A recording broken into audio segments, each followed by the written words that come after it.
Je m'appelle Cédric Clapy, je suis réalisateur. Je viens de faire un film qui s'appelle La Venue de l'avenir, qui se passe sur deux époques, 1895 et 2025, et qui raconte l'histoire d'une famille qui fait une enquête sur leurs ancêtres.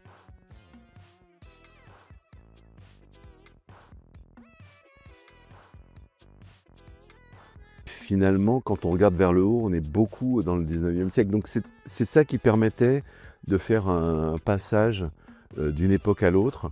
Aujourd'hui, en fait, Internet, ça a un peu plus de 20 ans.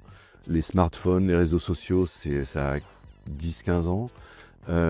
Et donc, on est dans juste le fait de découvrir à quel point tous ces nouveaux outils nous changent la vie. Le fait de regarder en arrière et de se dire qu'est-ce que c'était le futur pour les gens de cette époque-là, c'est une façon de regarder le présent et donc de réfléchir à nous, comment on envisage l'avenir avec justement cette arrivée massive de nouveaux outils. Donc il y a beaucoup de similitudes sur le fait d'observer comment une révolution technologique amène une révolution artistique.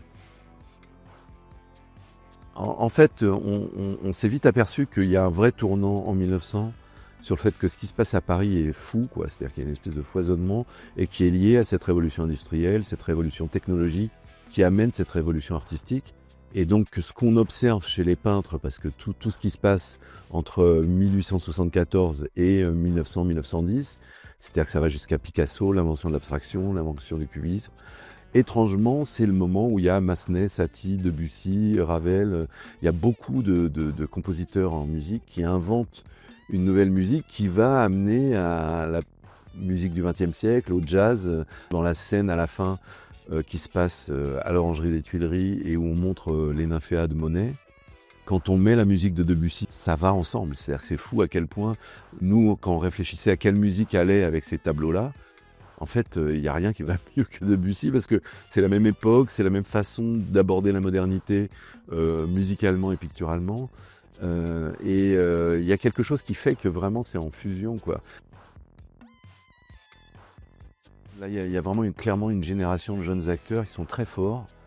Moi, je dirais que ce qui caractérise les gens qui ont 20-25 ans aujourd'hui, ils ont peur de rien. C'est-à-dire qu'il y a vraiment une espèce de liberté de jeu où ils sont sur l'émotion.